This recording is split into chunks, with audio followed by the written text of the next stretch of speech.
The German officer raised his trembling hands toward the horizon, where the silhouettes of American tanks rolled through the morning mist. The fields around him were littered with smoke and surrender flags, white shirts, torn bedsheets, anything that could mean mercy. His name was Ernst Kruger, Oberleutnant in the Wehrmacht's 352nd Infantry Division. For 6 long years, he had fought under the banner of the Reich, believing in duty, in order, in loyalty. But on this morning of April 17, 1945, as the guns thundered around a dying Germany, Kruger made a choice that would change his life and history in a way no one could have imagined. He didn't just surrender. He asked to join the enemy. It's hard to imagine such a moment. The spring of 1945 was the twilight of Nazi Germany. Hitler still ranted in his bunker, demanding last stands and miracle weapons. But on the ground, the truth was undeniable. The German army was collapsing. Cities lay in ruins, fuel was gone, supplies gone, and faith itself, was dying. For officers like Kruger, the question wasn't how to win, but how to survive with honor. The story begins in Normandy, 1944, almost a year earlier. The invasion had shattered German confidence. American soldiers, young, loud, determined, had landed on beaches once thought impregnable. And among the German defenders, Kruger stood in disbelief as he watched the endless skies fill with Allied aircraft. He had grown up in Leipzig, the son of a schoolteacher, a quiet boy who once dreamed of becoming a writer, not a soldier. But after the collapse of Weimar Germany, he, like many young men, was swept into the storm. He believed his country had been humiliated and wanted to restore its pride. By 1939, he was an officer, respected, disciplined, and, at least outwardly, a loyal servant of the Führer. But something inside him began to fracture long before his surrender. In France, he saw how German soldiers treated civilians, executions, looting, cruelty justified as security measures. In Russia, he saw worse. Entire villages burned to the ground, prisoners shot by the roadside. One winter morning, outside Smolensk, a fellow officer casually ordered the execution of 2 captured partisans. Kruger watched the men fall into the snow. Their last words, "Tell my wife I was not a coward," echoed in his head for years. That day, he wrote in his field journal, "We are not the heroes Germany believes us to be. We are becoming something else." When he returned to Germany in 1944, wounded and exhausted, he found a nation living in delusion. Propaganda blared from radios, promising secret weapons and divine victory. But Kruger saw only the faces of mothers without sons and cities without roofs. He was reassigned to the Western Front in early 1945, leading a small, understrength battalion near Fulda, tasked with delaying the American advance. His orders were simple: hold at all costs. But even the phrase had become meaningless. They had no fuel for their half-tracks, no ammunition for their mortars, and half his men were teenagers in ill-fitting uniforms, trembling with hunger. On April 16th, American artillery began pounding their positions. For hours, the forest shook. Trees splintered.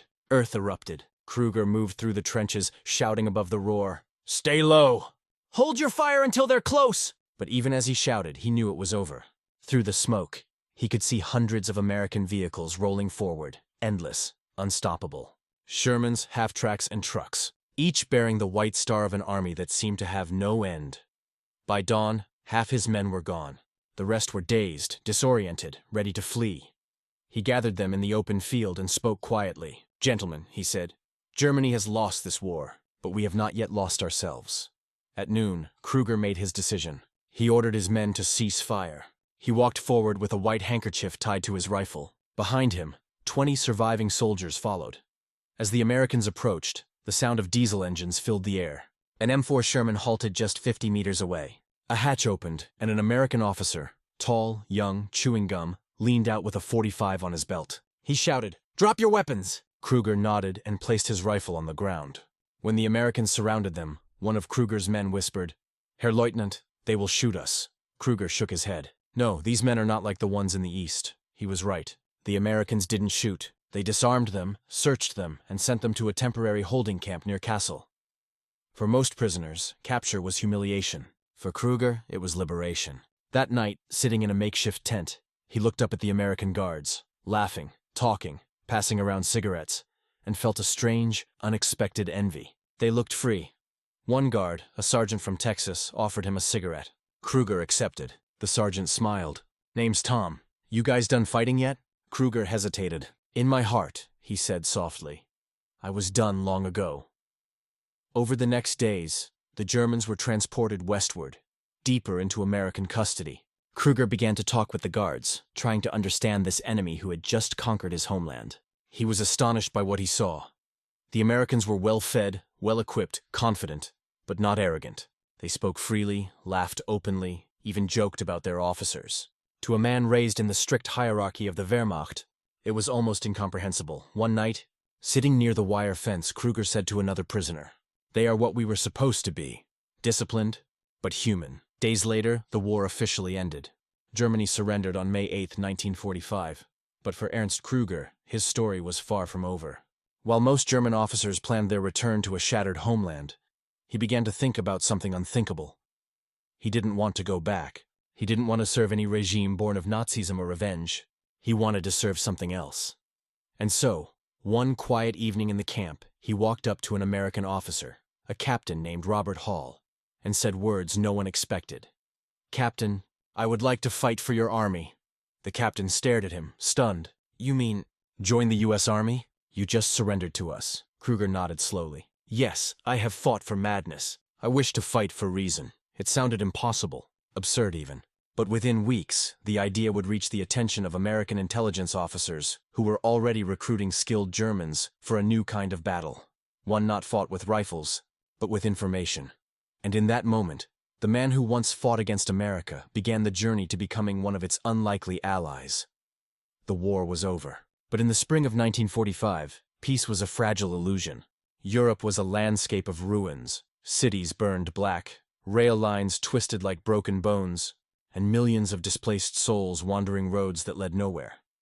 Inside the hastily constructed POW camps scattered across the American occupation zones, German soldiers sat in limbo.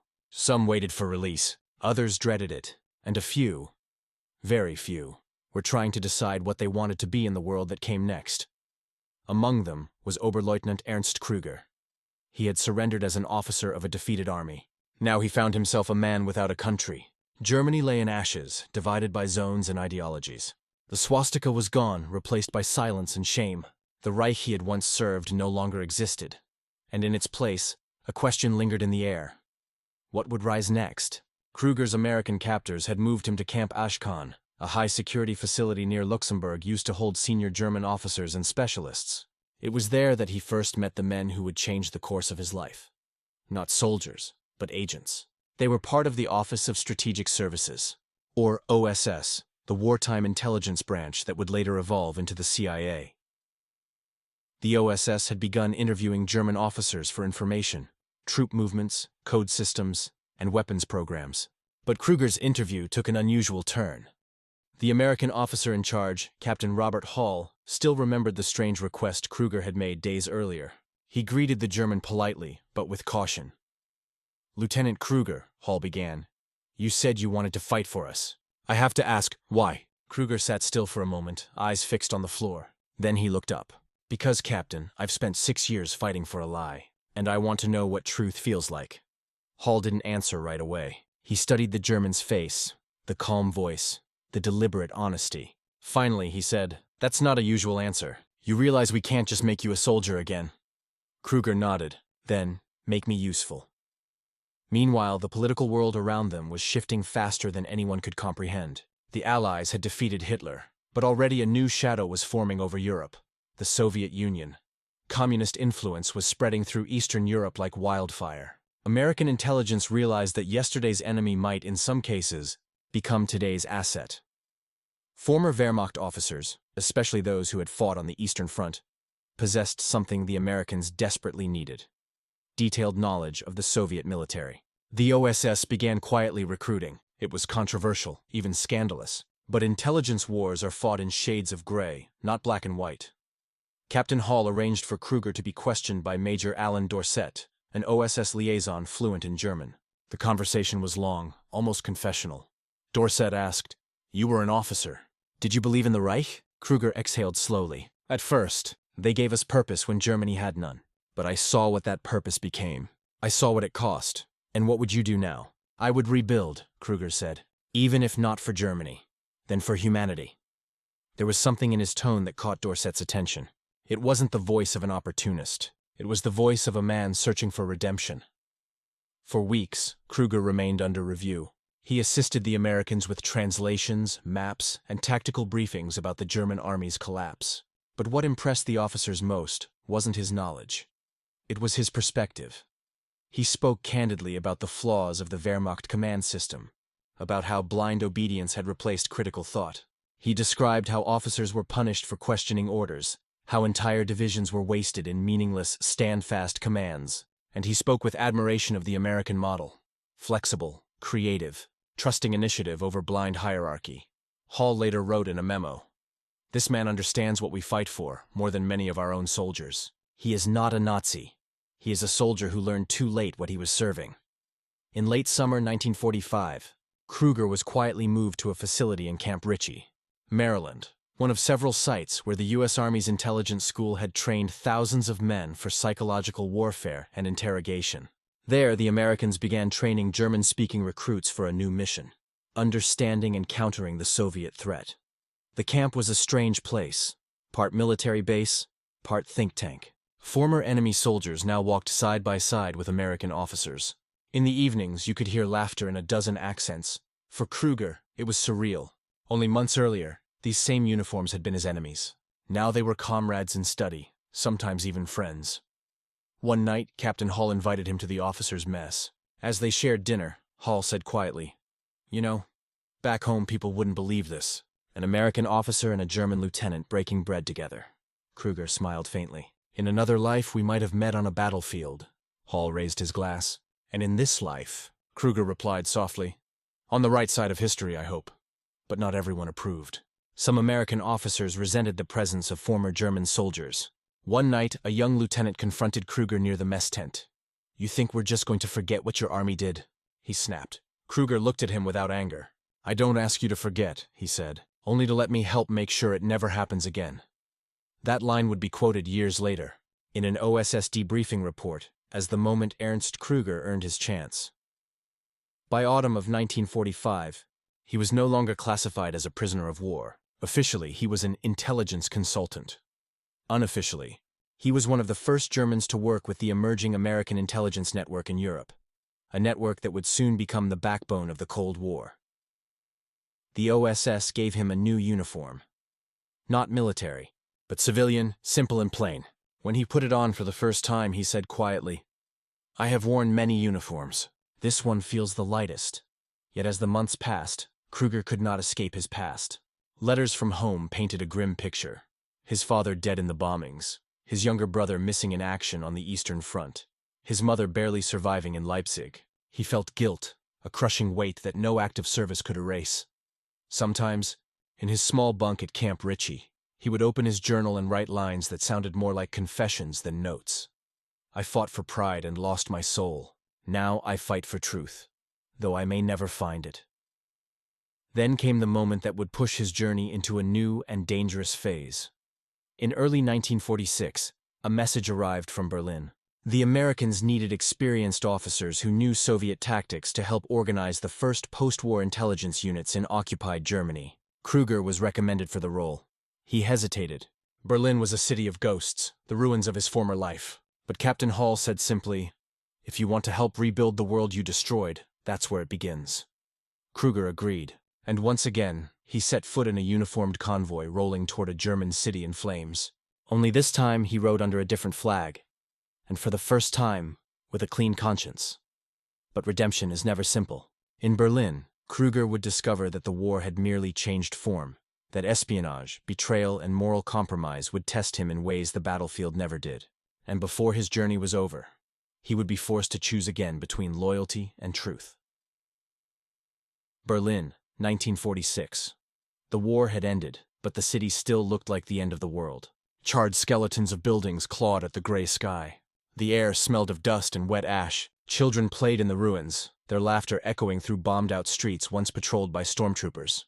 Everywhere the ghosts of the Reich lingered, in the rubble, in the silence, in the faces of those trying to survive. Into this graveyard of empires arrived Ernst Kruger, no longer a Wehrmacht officer, not yet an American citizen. something in between. He wore civilian clothes, carried a forged identification card from the U.S. occupation authorities, and reported to a discreet office hidden inside a half-collapsed government building on Hohenzollern-Damm. His task? To help the newly formed American Intelligence Command, the Strategic Services Unit, the SSU, the OSS's successor, gather information on Soviet movements in the eastern sector. The Cold War had not yet been named, but its chill was already in the air. Kruger's job was both simple and dangerous. He knew the German officers who had survived the Eastern Front. He knew how the Soviet army fought, how they moved, how they thought, and the Americans needed that knowledge desperately. Each day he sat in that dim office, mapping Soviet positions, analyzing captured documents, interviewing returning POWs from Soviet camps. But beyond the maps and reports, something deeper was forming. A quiet alliance between former enemies who realized they now faced a new one. Captain Hall, now promoted to major, visited Berlin frequently to oversee Kruger's work. The two men had developed a bond that went beyond duty. They shared late-night discussions about freedom, guilt, and what it meant to serve a cause worth believing in. One night, over a bottle of rationed whiskey, Hall asked him, "Do you ever wonder what would have happened if you hadn't surrendered?" Kruger stared into the glass. "I'd probably be dead," he said. Then after a pause, "Or worse, still alive and believing in lies." But even as he served his new masters, the past kept following him. One morning, Kruger walked into the office to find a file on his desk marked Operation Dust. Inside were names, men he once commanded, now working secretly for Soviet intelligence. The Russians had been recruiting former Wehrmacht officers too. The battlefield had turned into a chessboard. Major Hall said grimly, "Looks like we're not the only ones playing this game." The Americans needed someone who could approach those men, gain their trust, and find out who was turning. Kruger knew immediately what that meant. They wanted him to go undercover, to meet his former comrades, pretending to be one of them again. It was a mission that would test every conviction he had fought to rebuild. Late that winter, Kruger crossed into the Soviet sector of Berlin under a false name. The streets there were colder, darker. Red banners hung from shattered buildings. Soviet soldiers stood guard at every intersection, their breath steaming in the freezing air. In a small cafe near Alexanderplatz, he met Karl Brenner, an old comrade from his regiment. Brenner had been captured by the Russians and released under suspicious circumstances. He greeted Kruger warmly, but there was a glint of calculation in his eyes. "Ernst," Brenner said, "I thought you were dead." "Almost," Kruger replied. "But I'm alive, and I need work." They talked for hours. About the ruins, about Germany's future, about how the Americans and Soviets were dividing the world like vultures. Finally, Brenner leaned closer. "You know," he said quietly, "there's still a way for Germans to matter. The Russians, they're building something new. They respect discipline, strength." Kruger's pulse quickened. It was the opening he needed. He pretended to agree, to sympathize. Brenner promised to arrange a meeting with a Soviet contact. As Kruger walked back through the ruins that night, he felt the weight of it. The irony of playing the very role he had once lived. A German officer, serving a foreign power. Only this time it was all an illusion. Or was it? When he returned to the American sector, Major Hall listened in silence as Kruger delivered his report. Then he asked, "You can keep doing this?" Kruger nodded. "I have to. If I can stop men like Brenner from selling their souls again, then maybe I can save mine." Weeks passed. The meetings continued. Carefully arranged, coded, and dangerous. Kruger began feeding the Americans valuable intelligence about Soviet recruitment operations. His information helped expose a network of double agents in Berlin. But it came at a cost. One night, while returning from a meeting, he was followed. A black Zis sedan trailed him through the ruins. He turned down a side street and ducked into a collapsed building, heart pounding. From inside the shadows he heard footsteps, slow, deliberate, searching. Then a voice in accented German. "Herr Kruger, you are not easy to find." He froze. The footsteps stopped just meters away. Then, unexpectedly, the man spoke again, this time in Russian. Kruger didn't understand all the words, but he caught enough. "American spy, traitor, we will find you." When he finally reached safety hours later, his hands were still shaking. After that, Major Hall ordered him to stop. "You've done enough," Hall said. "If they catch you, we can't help you. You're not even supposed to exist." But Kruger refused. "Captain," he said quietly, "I lived too long obeying orders that were wrong. Let me follow one that's right." Hall looked at him for a long moment, then said softly, You're going to get yourself killed for a country that isn't even yours. Kruger smiled faintly. I'm not doing it for a country. I'm doing it for the world we're trying to build. By mid-1947, his work had drawn attention higher up the chain. American commanders in Berlin wrote glowing reports about a German national whose loyalty and intelligence have proven invaluable. Some suggested he be offered citizenship, or at least protection, but the Cold War was tightening its grip.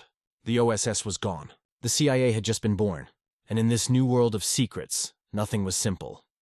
In August 1947, during a mission near the Soviet border, Kruger vanished. His convoy was ambushed outside Dresden. The Americans never recovered his body. For years, rumors circulated that he'd been captured, that he'd defected, that he'd been executed in a Soviet cell. Major Hall refused to believe any of them. He wouldn't have switched sides, he told his colleagues. Not after everything. Then, 2 years later, an unsigned letter arrived at the U.S. Army's Berlin office. The handwriting was familiar. It read, "Tell Hall I'm alive. The world has not learned, but I still believe it can." The letter bore no return address, but at the bottom, in faint pencil, were 3 words that said more than any report could. Still your ally. For the Americans who knew him, Kruger became a ghost, one of many who had crossed the impossible line between enemy and friend, only to disappear into the fog of the new war. But his story did not end there, because legends have a way of living on, whispered in intelligence circles, told among veterans, remembered by those who still believed that even in the ruins of war, a man could change sides and still find honor. Spring 1949. Berlin stood divided by ideology, though the concrete wall had yet to rise. Soviet patrols ruled the east. American and British forces held the west. Between them stretched a no-man's land, a city split in half by suspicion and hunger. Planes from the Berlin airlift thundered overhead, dropping food instead of bombs. For the first time in years, Berliners looked to the sky not in fear, but in hope. And yet, somewhere in the shadows of that divided city, Ernst Kruger still moved unseen. Major Hall had never given up on him. Though the war was long over, he kept a file marked EK in his desk drawer. Inside were fragments, intercepted notes, rumors from informants, the letter signed, "Still your ally." Hall couldn't explain why he cared so deeply. Perhaps it was because Kruger represented something rare, proof that even in war, conscience could survive. In early 1949, Hall received word that a mysterious German source was passing high-value intelligence to the Americans. Information about Soviet troop movements, coded transmissions, and lists of collaborators. The reports were precise, too precise to come from chance. The courier who delivered them claimed he'd never met the source face to face. He only knew the codename Sable. Hall's gut told him the truth before the evidence did. Sable was Kruger. The messages continued for months, always through intermediaries. Each one bore subtle signs, a phrase, a sentence, a word, that only Hall would recognize. Phrases from old conversations. A line from their whiskey-fueled talks at Camp Ritchie. Freedom is not a country. It is a conscience. It was unmistakable. Kruger was alive, and he was still fighting, not with a rifle, but with secrets. But the Cold War was an unforgiving stage. By the summer of 1949, Soviet intelligence had begun hunting Sable. A double agent had tipped them off. A German operative working with the Americans, once an officer of the Wehrmacht hiding somewhere in the Soviet zone. They moved fast. Dozens were arrested. The dragnet closed in. Meanwhile, Hall worked desperately through back channels to get Kruger out. He sent coded messages through the same couriers Kruger used, urging him to flee west. But the replies never came. Then, one evening in late July, Hall received a final note, delivered in a folded newspaper. It read simply, "They are close, but I cannot leave. Some truths must be spoken here, even if no one listens. Tell them we were not all monsters. Tell them some of us learned too late." Hall read the letter 3 times. He folded it carefully, then locked it away. He knew what it meant. Kruger wasn't running anymore. He was making his stand, the only way a man like him could. Days later, Soviet patrols raided an apartment in the eastern sector near Weissensee. Inside, they found a small typewriter, stacks of coded documents, and a single revolver with 1 spent round. The report said the man had resisted arrest. The description fit Kruger perfectly. The official Soviet statement labeled him a fascist traitor and foreign spy. The Americans called it something else, a casualty of the new war. But for Major Hall, it was neither. He called it a reckoning. The day he received confirmation of Kruger's death, Hall walked alone through the ruins near the Brandenburg Gate. Berlin was beginning to rebuild, cranes lifting steel where once there had been only smoke. The city was alive again, but Hall felt only emptiness. He remembered the first day he'd met the German officer with sharp eyes and a soft voice, asking to fight for reason. He remembered the cigarette they shared, the long nights at Camp Ritchie, the moments when an enemy had become a friend. And now that friend was gone, buried without a name, in a land divided by walls that hadn't yet been built. Still, the work went on. The new enemy, the Soviet Union, demanded constant vigilance. Hall rose through the ranks of the newly formed Central Intelligence Agency. But every time he briefed young recruits about reliable sources or foreign assets, his mind drifted to that name. Ernst Kruger. He wondered if any of them would understand what it meant to believe in something enough to change sides, to risk everything for an idea. In 1951, during a conference in Washington, Hall gave a private talk to a group of officers. It was supposed to be routine, a lecture on post-war intelligence cooperation, but instead, he told a story. He spoke of a German officer who had surrendered, not because he was defeated, but because he was done with lies. He told them how that man had asked to serve the United States, not out of opportunism, but conviction. He told them how he'd vanished into the gray world between nations, and how his final words were not of hatred, but of hope. When he finished, the room was silent. One young officer asked quietly, "Sir, was he real?" Hall smiled sadly. "Yes," he said, and so was his conscience. That night, back in his hotel, Hall opened the old file one last time. The letter from Kruger was still there, yellowed with age. He read it slowly, then folded it into his notebook. At the bottom of the page, he wrote a single line: "History will not remember him, but freedom should." Years later, when the Berlin Wall finally fell, historians combed through old archives, searching for names lost to both sides of the Cold War. In one Soviet record, they found a fragment, a report on a captured agent, male, approximately 35, fluent in Russian and English.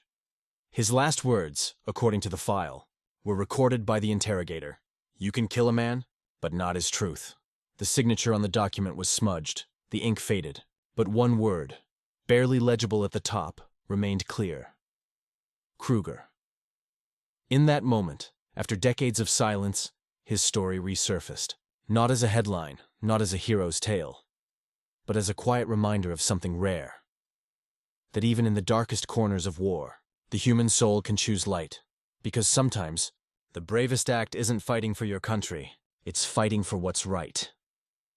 The war had been over for years, but its echoes never truly stopped. Across Europe, the new borders hardened into steel and suspicion. Nations rebuilt, but the scars beneath the concrete remained, invisible lines carved into memory, conscience, and blood. For those who survived, life became a different kind of battle. For Major Robert Hall, every intelligence report, every coded message, was a reminder of a man who had crossed an impossible divide. From the defeated to the defiant, from soldier to seeker of truth.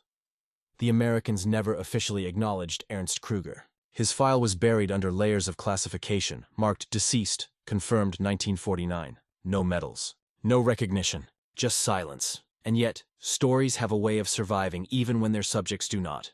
In 1957, 12 years after the war's end, a historian from West Germany named Lieselotte Baer visited Washington, D.C., researching the fates of German officers who had cooperated with Allied authorities. She was a former war correspondent, one of the few women to cover the front lines in 1945.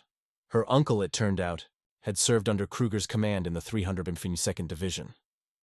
She came across Hall's name in an obscure OSS archive and requested an interview. Hall agreed. When she arrived, she carried a small leather notebook. Inside were letters her uncle had written in the final weeks of the war. In one, he described Kruger as the only officer who still spoke of honor. Another line read, "He said we must surrender to save what is left of us. He told us to live so that we could remember." Hall listened in silence as she read. Then he told her everything, not the classified details, but the truth that mattered. The man, the surrender, the decision to serve something greater than a flag. When he finished, Lieselotte closed her notebook and said softly, "He wasn't betraying Germany. He was saving what it could still become." Hall nodded. That's exactly how he saw it. Years later, Baer published her findings in a small historical journal in Munich. The article was titled "The Soldier Who Changed Sides." It was ignored at first, Too strange, too uncomfortable. But among veterans, it spread quietly. Some remembered hearing rumors about a German officer who had joined the Americans. Others refused to believe it. Still, the story refused to die. In 1965, when tensions between East and West Berlin reached their peak, an anonymous wreath appeared at the base of the Brandenburg Gate. The ribbon bore no name, only a single phrase. For the man who fought for conscience. No one knew who placed it there, but Major Hall, now retired, read about it in an American newspaper. He smiled, folded the article, and whispered, "So someone else remembers too." As the years turned to decades, the Cold War burned and cooled, and burned again. And in the shadows of history, men like Kruger were forgotten. Ghosts who had lived between two worlds, belonging fully to neither. Yet for Hall, their stories mattered more than any official record. He often spoke to young recruits at the CIA training center, telling them not about weapons or tactics, but about choices. He would begin with the same words every time. A man's loyalty should never belong to power. It should belong to principle. And then he would tell them about the German officer who raised his hands in surrender. And in doing so, reclaimed his humanity. In 1989, when the Berlin Wall finally cracked open under the weight of a divided people's will, the city roared with joy. Crowds poured through the checkpoints, cheering, crying, climbing the concrete that had split their lives in half. And among them was a young journalist holding a small camera. His name was David Hall, Major Hall's grandson. He had grown up listening to fragments of the story, the mysterious German his grandfather spoke of with reverence. When the wall fell, David crossed into the eastern sector and began interviewing residents about the war, the years of division, and the men and women who had tried to bridge the two. In an abandoned Soviet archive near Weissensee, he found a folder covered in dust. Inside were interrogation reports, transcripts, and a single photograph. It showed a man in a tattered civilian coat, standing before a table of Soviet officers, his face calm, proud, defiant. On the back, written in Cyrillic, was one word: Kruger. David took the photo home to his grandfather. The old man's hands trembled as he held it. "Yes," he whispered. "That's him. That's Ernst." Robert Hall died a few months later. At his funeral, David placed the photograph in the coffin beside him. Two soldiers from different sides of the same war, finally at peace together. The world had changed since those dark years. Nations had rebuilt, enemies had become allies, and walls, both of stone and of hate, had begun to fall. But history still carried its lessons, waiting for those willing to listen. Ernst Kruger's name never appeared in any official memorial. No medals, no plaques, no speeches, but in every soldier who chooses conscience over command, in every man who decides that morality outweighs orders, his legacy lives. Because his story is not about sides. It is about the courage to step across them. He proved that even in a war built on lies, one man's truth can still matter. That surrender is not always defeat. That sometimes the greatest act of courage is simply refusing to be what the world expects you to be. When the voice of history grows quiet, when the noise of battle fades, what remains are the choices we make when no one is watching. And somewhere, in the silence of that spring morning in 1945, a single German officer made the choice that redeemed him. He walked toward the enemy. Not to fight, but to become human again. That is how wars truly end. Not when the guns go silent, but when the conscience awakens. The story of Ernst Kruger reminds us that redemption is possible, even in the ashes of war. It is a story of courage not born from victory, but from the decision to do what is right when everything else has fallen apart. And though history may never carve his name into stone, it whispers it still, through every act of humanity that rises from the ruins. If you like this story, don't forget to subscribe, share, and comment on this channel.